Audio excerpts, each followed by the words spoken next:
উত্তর দিনাজপুরের ইটাহারে এসআইআর আতঙ্কে এক ভোটারের মৃত্যুর অভিযোগ ঘিরে তুলকালাম। গতকাল রাজ্যের বিরোধী দলনেতার পোস্ট করা ভিডিওয়ে তাণ্ডবের সেই ছবি এলো সামনে।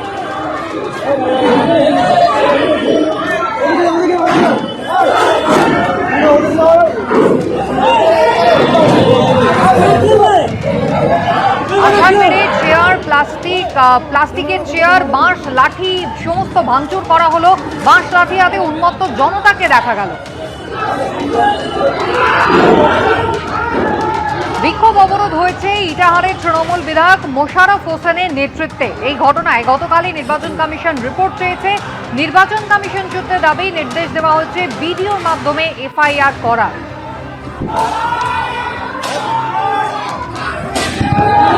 জেলা প্রশাসন সূত্রে দাবি, কয়েকজন অজ্ঞাত পরিচয়ের বিরুদ্ধে এফআইআর করা হয়েছে। যদিও বিক্ষোভ অবরোধ যার নেতৃত্বে হয়েছে শাসক দলের সেই বিধায়ক মোশাররফ হোসেন, তার নাম কিন্তু এফআইআর এ নেই।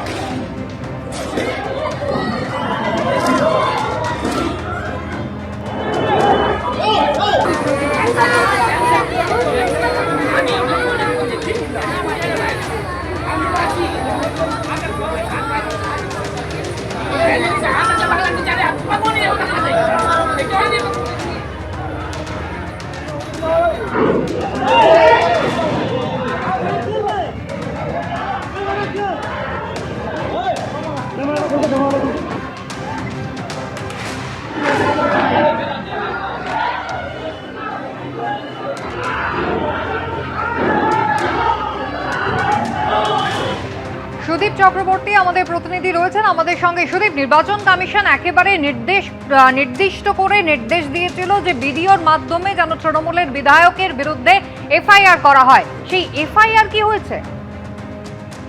দেখো কুসুমিতা, তোমাকে বলি, গতকালকে যে ঘটনা ঘটেছে দিনাজপুর ইটাহার হাই স্কুলে, যে একটা শুনানি চলাকালীন যে এক ভোটারের মৃত্যুকে কেন্দ্র করে সেখানে কিন্তু হাঙ্গামা হয় এবং ভাঙচুর হয় সেই এলাকায়।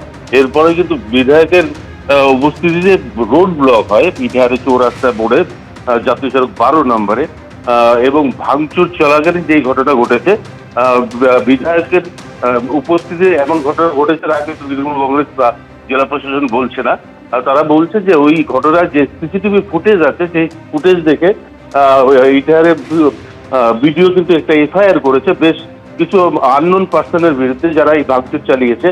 সেই প্রেক্ষিতে পুলিশ ইতিমধ্যে দুজনকে গ্রেপ্তার করেছে এবং দুজনকে গ্রেপ্তার করেছে। বাকি ফুটেজে যাদের দেখা গেছে তাদেরকে কিন্তু শনাক্ত করার চেষ্টা চলছে এবং তাদেরকে শীঘ্রই গ্রেপ্তার করা হবে বলে পুলিশ সূত্রে জানানো হয়েছে। পাশাপাশি তোমাকে বলবো, এই যে ঘটনা ঘটেছে গতকালকে, এই ঘটনার পরেই কিন্তু জেলার যেসব জায়গায় শুনানি চলছে সেখানে কিন্তু অতিরিক্ত ফোর্স লাগানো চলে জেলা প্রশাসন পুলিশ সূত্রে আমাদের জানানো হয়েছে। পাশাপাশি এমন ঘটনা আটকানোর জন্য কিন্তু পুলিশ যথেষ্ট সক্রিয় বলে জেলা পুলিশ সূত্রে আমাদের জানানো হয়েছে। ধন্যবাদ।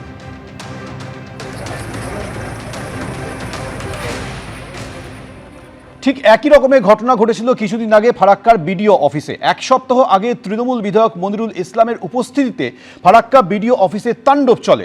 এক সপ্তাহ পরও বিডিও অফিসে তার অবাধ দাপট, দাদাগিরি, যা চাই তাই করছেন, পুলিশের সামনে করছেন। প্রশ্ন উঠছে, কোথায় রয়েছে প্রশাসন?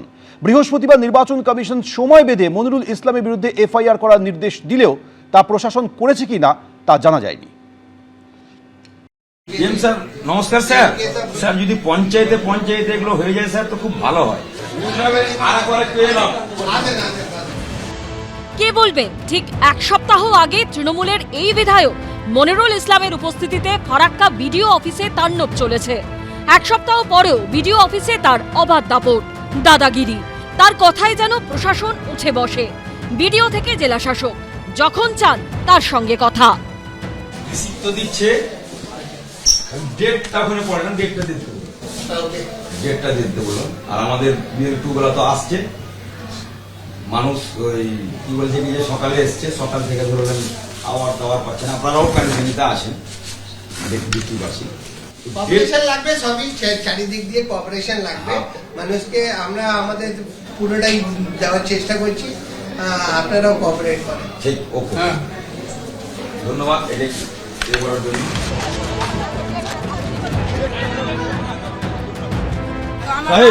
বলেন সাহেব। বলছি সব ঠিকঠাক আছে। এই যে মানে রিসিপ্টটা করছেন কিনা, এই রিসিপে ডেটটা দিয়ে দেবেন। আচ্ছা, বলছি আমি যা দেখলাম তাতে করে মানুষ 10টার সময় এসছে, বাচ্চা কাচ্চা হাতে করে নিয়ে এসছে, না জল না বিস্কুট না কিচ্ছু নাই। আমি যেটা চাইছি যে আপনারা যদি প্রত্যেকটা জিপিতে যদি করে দেওয়া হয়, তাহলে আমরা নিজস্ব উদ্যোগে মানুষের একটু সেবা করতে পারবো। কালকে আমরা ডিস্ট্রিক্টে গিয়েছিলাম, ওইখানে কথা হয়েছে ডিএমসারের সঙ্গে। আমরা সানডে পুলিশের সঙ্গে বসবো, নিজেদের আইসির সঙ্গে আজকে একটু বসে নেবো। আমার মোবাইলটা নিয়ে আসতে বলেন। আর গাইডলাইনটা ওইখানে যেটা আছে ওটাকে ফলো করার জন্য আমরা আপনার কথা অনুসারে চেষ্টা করছি। স্যার নমস্কার স্যার। স্যার আমি বিডিও অফিসে এসেছি, 10-15 হাজার লোকের হিয়ারিং চলছে। তা আমাদের অনুরোধ ছিল স্যার, যদি পঞ্চায়েতে এগুলো হয়ে যায় স্যার তো খুব ভালো হয়। আচ্ছা স্যার, ধন্যবাদ স্যার আপনাকে। তাহলে আমরা ডিএম সাহেবের সঙ্গে কথা বললাম, আশা করি কালকে থেকে পঞ্চায়েতে মানে হয়ে যাবে। যা চাই তাই করছেন পুলিশের সামনে। আচ্ছা, অফিসাররা খেতে গেছে, অফিসার করবে। আর আমি যেটা বলছি, আনার না ফোন করেন না গো আজকে? না জলের বোতল দেবো না,